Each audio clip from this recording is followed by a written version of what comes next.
Hello students, welcome back on my YouTube channel. तो students, हम सीख रहे थे क्लास 12th का इंग्लिश फ्लेमिंगो का first chapter the last lesson, written by Alphonse Daudet. तो आइए स्टूडेंट्स, इसको कंटिन्यू करते हैं। एक्चुअली मैंने इससे पहले आपको इसका जो फर्स्ट पार्ट है वो कंप्लीट करा दिया था। तो आइए स्टूडेंट्स, अब हम इसके सेकेंड पार्ट की तरफ चलते हैं। तो लेट्स गो स्टूडेंट्स। तो एग्जैक्टली स्टूडेंट्स, जो इसका सेकंड पार्ट हमें स्टार्ट करना है वो यहां से करना है, पुअर मैन से। ओके स्टूडेंट्स, तो देखिए, poor man, it was in honour of this last lesson that he had put on his fine Sunday clothes, and now I understood why the old man of the blaze were sitting there in the back of the room. तो students, बेचारा आदमी,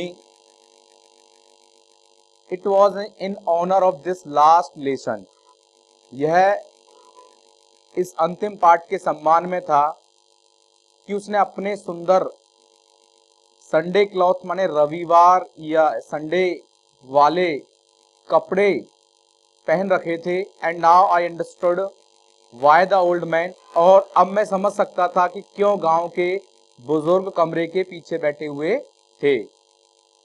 It was because they were sorry too that they had not gone to school more.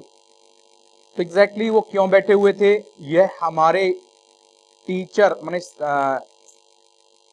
अध्यापक ऐसा इसलिए, देखिए आगे, क्योंकि वो काफी कैसे थे, सैड थे, वो भी दुखी थे। और किस कारण वो दुखी थे कि वो ज्यादा स्कूल नहीं गए थे, कि वो भी स्कूल नहीं जा गए थे, मोर माने ज्यादा अधिक समय तक वो स्कूल नहीं जा पाए थे, इसलिए वो भी वहां पर आए हुए थे और काफी ज्यादा उदास थे। और it was their way of thinking our master, वे क्या सोच रहे थे, यहाँ पर देखिए हमारे शिक्षक या हमारे अध्यापक, for his 40 years of faithful service of showing their respect for the country that was theirs no more। तो देखिए, ये हमारे अध्यापक या शिक्षक की उनकी 40 years माने 40 वर्ष की, वो भी कैसी, फेथफुल, विश्वसनीय सर्विस माने सेवा के लिए धन्यवाद करने का उनका एक तरीका था। It was their way of thanking our master for his 40 years of faithful service. Actually वो वहां पर जितने भी गांव के बुजुर्ग लोग आए हुए थे, वो उस टीचर को, हमारे उस मास्टर को, एम हैमल को धन्यवाद करने के लिए आए थे, उनकी फेथफुल 40 साल की फेथफुल सर्विस के लिए। ठीक है, showing there respect for the country, उस व्यक्ति को देखिए आगे, और उस देश के लिए अपना सम्मान, शोइंग देयर रेस्पेक्ट, अपना सम्मान दिखाने के लिए, प्रदर्शित करना था, the country that was there no more, और उसके सम्मान के लिए आए थे, जो कंट्री अब उसके लिए क्या है, उसका नहीं रहा। स्टूडेंट्स, कंप्लीटली आपको ये पैराग्राफ समझ में आ गया होगा। तो वहां पर जो गांव के लोग आए हुए थे, वो मिस्टर एम हैमल को धन्यवाद देने के लिए आए थे, उनकी 40 साल की फेथफुल सर्विस के लिए और देश के प्रति सम्मान के लिए। ठीक है, जो वो देश जो अब उनका नहीं रहा था। Okay students, while I was thinking all of this, अब जबकि मैं इन सब के बारे में सोच ही रहा था, I had my name called, मुझे अपना नाम पुकारे जाने की आवाज सुनाई पड़ी। It was my turn to recite, अब देखिए रिसाइट माने यहाँ पर दोहराना, चैप्टर को याद करना, अब व्याख्या करना या उसे दोहराने की बारी मेरी थी। What would I not have given to be able to say that dreadful rule for the participle all through very loud and clear without any one mistake। अब देखिए आगे उसे, अब मुझे उस भयानक पार्टिसिपल के नियम को बहुत तेज और साफ और बिना कोई गलती किए कहने योग बनाने के लिए क्या नहीं सिखाया गया था। तो ये यहाँ पर कह रहा है, मुझे सब कुछ सिखाया गया था, सब कुछ बताया गया था उस भयानक पार्टिसिपल के रूल को वेरी लाउड और क्लियर पढ़ने के लिए, but I got mixed up on the first words and stood there. परंतु मैं पहले ही शब्दों पर ही अटक गया और डेस्क को पकड़कर वहीं खड़ा रहा। ठीक है, holding on to my desk, my heart beating, मेरा जो दिल था वो धड़क रहा था, and not daring to look up, मुझमें ऊपर देखने की हिम्मत नहीं थी। ओके स्टूडेंट्स, यहाँ आप देख सकते हैं, आई हैड एम हैमल से टू मी। अब मैंने सुना, क्या सुना कि एम हैमल को मुझसे कहते हुए सुना, आई वॉन्ट स्कॉल्ड यू, मैं तुम्हें नहीं डांटूंगा, लिटिल फ्रांज, मैं तुम्हें छोटे नन्हे फ्रांज, मैं तुम्हें नहीं डांटूंगा। Okay, you must feel bad enough, तुम्हें काफी बुरा महसूस, देखिए तुम पहले ही बहुत फील कर चुके हो, बैड फील कर चुके हो, इसलिए मैं तुम्हें अब नहीं डांटूंगा। अब देखिए, सी हाउ इट इज, अब देखो यह कैसे हुआ।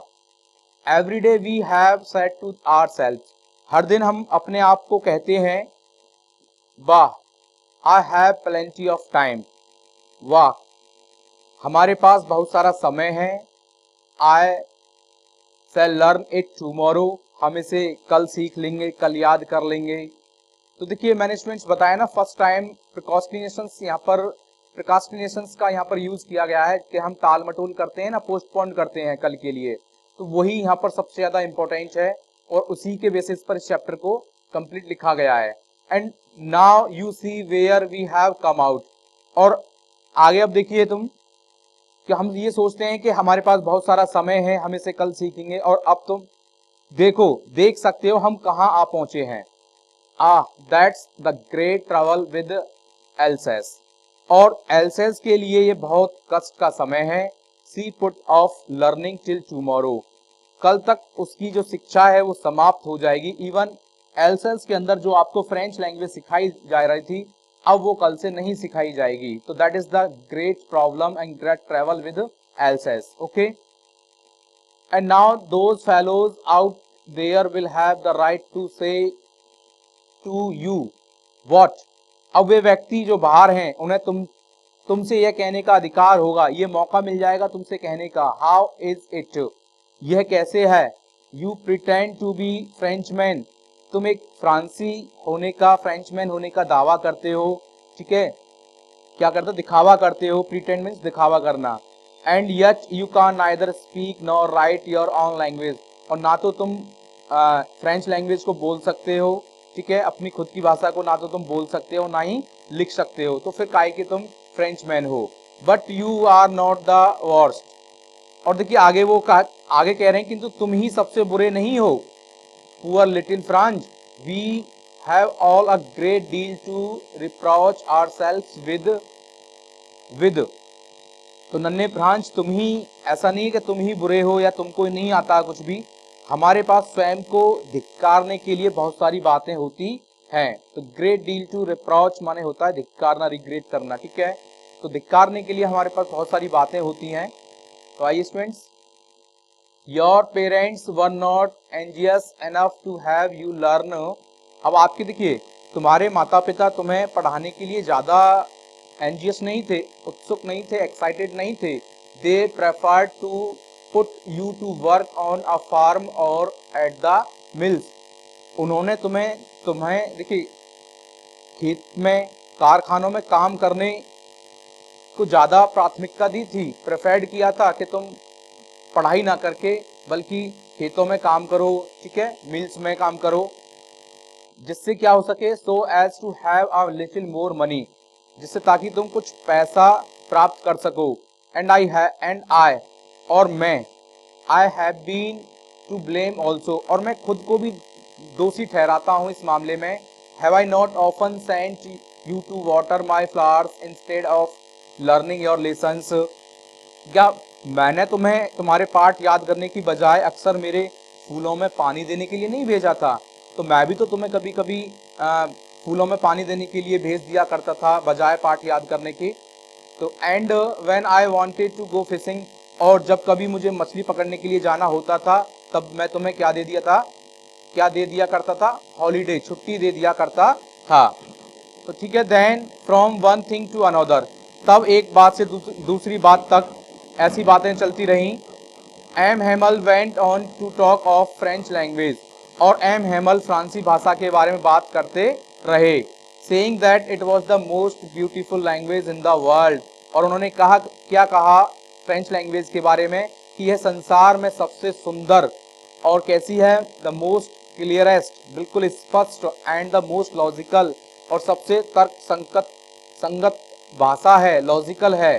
तर्क संगत का मतलब होता है एज ए लॉजिकल, बहुत ज्यादा कॉम्प्लिकेटेड नहीं है। That we must guard it among us and never forget it, और हमें इसे हमारे बीच सुरक्षित रखना चाहिए और कभी भी इसको नहीं भूलना चाहिए। Because when a people are enslaved, क्योंकि जब कभी किसी व्यक्ति को या किसी राज्य को स्लेव्ड कर लिया जाता है, गुलाम बना दिया जाता है, एज लॉन्ग, ठीक है, जितने लंबे समय तक they hold fast their language, it is as if they had the key to their prison. तो देखिए, वे जितने समय तक वे अपनी भाषा पर मजबूत पकड़ बनाए रखते हैं, तो ऐसा होता है जैसे उनके पास उनके प्रिजन की, जेल की उनके पास चाबी हो। ठीक है, such type of key of prison. ठीक है students, then he opened a grammar, तब उन्होंने एक व्याकरण का पाठ, ओके सॉरी, व्याकरण की पुस्तक बुक को खोला, and read us our lessons, और हमारे चैप्टर को उन्होंने हमें पढ़ाया। I was amazed to see how well I understood it, और मुझे यह देखकर हैरानी थी, मैं काफी ज्यादा अमेज्ड हो रहा था, वंडर्ड हो रहा था कि मुझे कितना अच्छे से समझ में आ रहा था सब कुछ उस दिन। All he said seem so easy, जो कुछ उन्होंने पढ़ाया वह कितना आसान लग रहा था। I think too that I had never listened so carefully, और मैं यह भी सोचता हूँ कि मैंने इतनी सावधानी से कभी नहीं सुना था। That he had never explained everything with much patience, और यह कि उन्होंने इतने धैर्य से हर किसी को कभी नहीं समझाया। ठीक है students, it seemed almost as if the poor man wanted to give us all he knew before going away. तो देखिए, ऐसा लग रहा था, लगभग ऐसा लग रहा था जैसे बेचारा वो यहाँ पर पुअर मैन माने एम हेमल को ही कहा गया है। एम हेमल बेचारे अभागे, सॉरी पुअर मैन, बेचारा आदमी मतलब जाने से पहले वो हमें सब कुछ सिखा देना चाहता था, and to put it all into our heads at one stroke, और ऐसा लगता था ऐसा कि वो एक ही प्रयास में हमारे मस्तिष्क में डाल देना चाहता था। ठीक है, सब कुछ हमारे मस्तिष्क में, माइंड में डाल देना चाहता था। आफ्टर द ग्रामर, अब देखिए ग्रामर के बाद we had a lesson in writing, अब हमें किसमें मिला काम, लिखने में, लिखने के लिए। ठीक है, दैट डे, उस दिन M Hamel had new copies for us, उस दिन हमारे लिए एम हेमल नई नोटबुक्स लेकर के आए थे। Written in a beautiful round hand, round hand का मतलब था कर्सिव राइटिंग, तो उस दिन हमारे लिए एम हेमल नई कॉपियां लेकर के आए थे जिन पर सुंदर राउंड हैंड माने कर्सिव राइटिंग में क्या लिखा था, फ्रांस एल्सेस, फ्रांस एल्सेस, तो उन नोटबुक्स पर फ्रांस एल्सेस लिखा हुआ था ऊपर। ठीक है, they looked like the little flag floating everywhere in the school room hung from the rod at the top of our desk, way school के देखिए कमरे में जगह जगह लहराते हुए झंडों की तरह दिखते थे, जो हमारे डेस्कों के रॉड कह सकते हैं, सीट्स पर, टॉप पर, सीट्स पर रॉड की सहायता से, ठीक है, लटके हुए थे। You ought to have seen how everyone set to work, और तुम्हें देखना चाहिए, तुम देख सकते हो कि किस प्रकार हर कोई काम पर लगा हुआ था, काम करने में बिजी था। And now quiet it was, और वहां पर कितना शांत, कितनी चुप्पी थी। All over very calm environment था, शांत।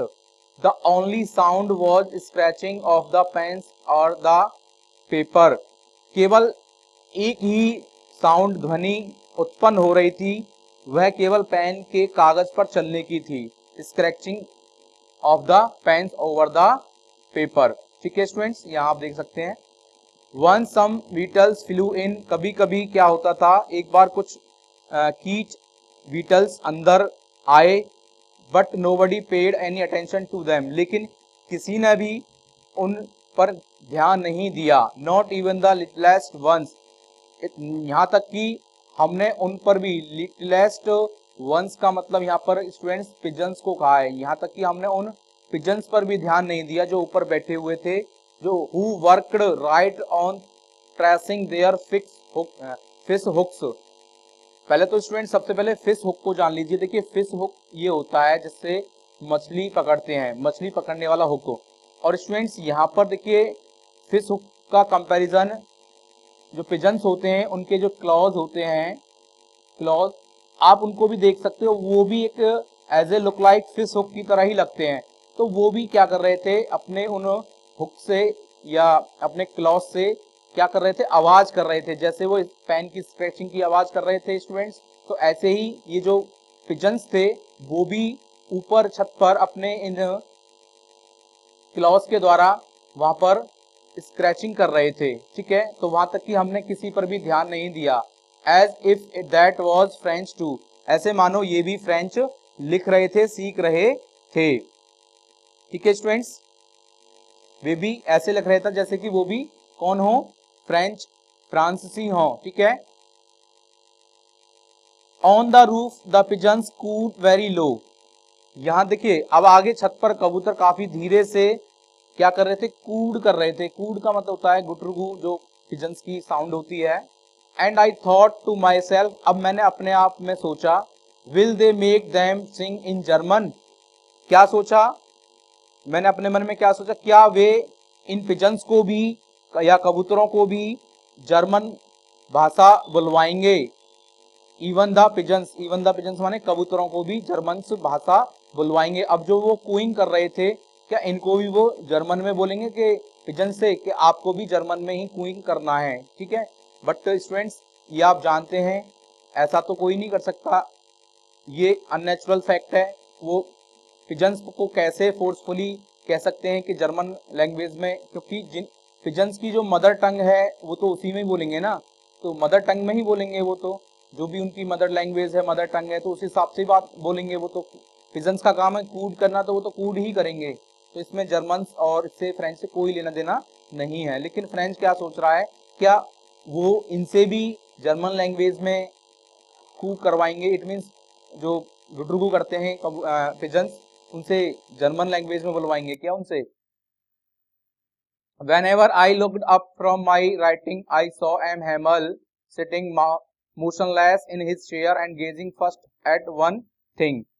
अब जब कभी मैंने लिखते हुए ऊपर देखा तो मैंने एम हेमल को अपनी कुर्सी पर एकदम मोशनलेस माने स्थिर बैठे हुए, कभी एक वस्तु को तो कभी दूसरी वस्तु को निहारते हुए देखा, गेजिंग करते हुए देखा।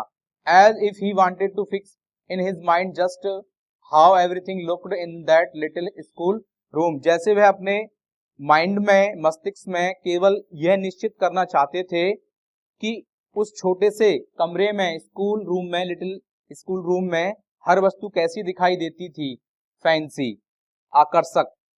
For 40 years he had been there in the same place, 40 वर्षों से वह उसी स्थान पर रहे थे। विद हिज गार्डन आउटसाइड, जिसकी देखिए आगे the window and his class in front of him just like that. अब देखिए, अब बाहर खिड़की, उस क्लासरूम की खिड़की के बाहर एक बगीचा था और उसके सामने उसकी कक्षा बिल्कुल वैसी की वैसी, बिल्कुल। Only the desk and benches had been worn smooth the walnut trees. तो डेस्क देखिए, जो डेस्क होती हैं काफी ज्यादा यूज करने पर वो क्या होती है, उनमें वो चिकनी हो जाती हैं, स्मूथ हो जाती हैं। तो आपने ऑब्जर्व भी किया होगा स्टूडेंट्स, तो वो ऐसे ही काफी 40 इयर्स हो गए, तो 40 इयर्स में जो डेस्क थी तो वो कैसी हो गई थी, स्मूथ हो गई थी, बहुत ज्यादा चिकनी हो गई थी, घिस गई थी। और जो वॉलनट ट्रीज थे गार्डन में जो उन्होंने लगाए थे वो कैसे हो गए थे, जो बगीचे में जो उन्होंने अखरोट के वृक्ष को लगाया था वो अब कैसे हो गए, टॉलर हो गए, बड़े हो गए। And the hope wine that he had planted himself twined about the windows to the roof। वह बेल जिसे उन्होंने स्वयं अपने हाथों से लगाया था, खिड़की से लेकर छत तक स्वयं घूमकर चढ़ गई थी। ठीक है, यहाँ पर ट्विंड का मतलब घूम करके वो खिड़की से होते हुए छत पर चढ़ गई थी। How it must have broken his heart to leave it all. अब यह बात, यह सब छोड़कर आगे देखिए, वो मतलब उन्होंने अपने हाथों से लगाया था, तो उनको कितना ये चीजें हर्ट कर रही थी, बहुत ज्यादा हर्ट कर रही थी उस बेचारे आदमी को। यहां से पुअर मैन से मतलब है एम हेमल को। To hear his sister moving about in the room above. अब देखिए ऊपर, और उसके ऊपर कमरे के ऊपर, तो उनकी जो सिस्टर थी वो क्या है, पैकिंग कर रही थी ट्रंक्स माने संदूकों को, क्योंकि उनको कल निकलना था। तो इसलिए ऊपर छत पे, हमारे स्कूल की जो छत थी उसके ऊपर कमरा था और उसमें आवाज आ रही थी पैकिंग की, वो भी ट्रंक्स माने संदूकों की आवाज आ रही थी। उससे उनका हृदय बिल्कुल टूट रहा था, हार्ट बिल्कुल टूट रहा था। For the must they must leave the country next day, क्योंकि उनको अगले दिन उन्हें इस देश को अवश्य ही छोड़ना था, छोड़ करके जाना था। But he had to courage to hear every lesson to very last. After the writing we had a lesson in history. अब देखिए, लेकिन वह प्रत्येक पाठ को बिल्कुल अंत तक सुनने का साहस रखते थे। और देखिए राइटिंग के बाद, after writing we had a lesson in history and then the baby chanted their ba be B बो बू, ये सब एक तरह से चांटिंग करते हैं। बेबी, बेबी सब बच्चे, ठीक है। इतिहास, इसके बाद राइटिंग के बाद हमें किसमें, इतिहास का एक पार्ट पढ़ना था, और तब छोटे बच्चों ने अपना वो बा बे बी बो ये सब दोहराया, ठीक है, का एक गीत गाया। Down there at the back of the room old Hauser had put on his spectacles and holding his primer in both hands। और वहां कमरे के पीछे जो ओल्ड वृद्ध हॉजर ने अपना चश्मा पहन लिया और दोनों हाथों में वो प्राइमर को लेकर के क्या है, पढ़ रहे थे। Spelled the letters with them, पकड़े हुए उनके साथ शब्दों को दोहरा रहे थे, रिसाइट कर रहे थे, ठीक है। After the children you could see that he, आप देख सकते थे कि वह he too was crying, वह भी क्या है, एक तरह से क्राइंग कर रहे थे, रो रहे थे। his voice trembled with emotion, और उनकी आवाज भावना से कांप रही थी। and it was so funny to hear him that he all wanted to laugh and cry, और उनको उसको सुनना, मतलब उनको सुनना इतना मजाकिया था, इतना हमें मतलब फनी लग रहा था कि हम सब हंसना और क्या है, एक तरह से हंसना भी चाहते थे और हमें रोना भी आ रहा था। How well I remember it that last lesson, और मुझे अंत में मैं कितनी अच्छी तरह से इस अंतिम पाठ को याद कर सकता हूं, याद कर रहा था। All at once the church clock struck 12। अब तभी अचानक गिरजाघर की घड़ी ने 12 बजाए। Then the Angelus, at the same moment the trumpets of the Prussian returning from drill sounded they under our windows। और फिर एंजलस की घड़ी ने, एंजलस क्या एक प्रेयर है, क्योंकि जैसे ही चर्च में 12 बजे तो एंजलस का टाइम हो जाता है, प्रेयर का टाइम हो जाता है।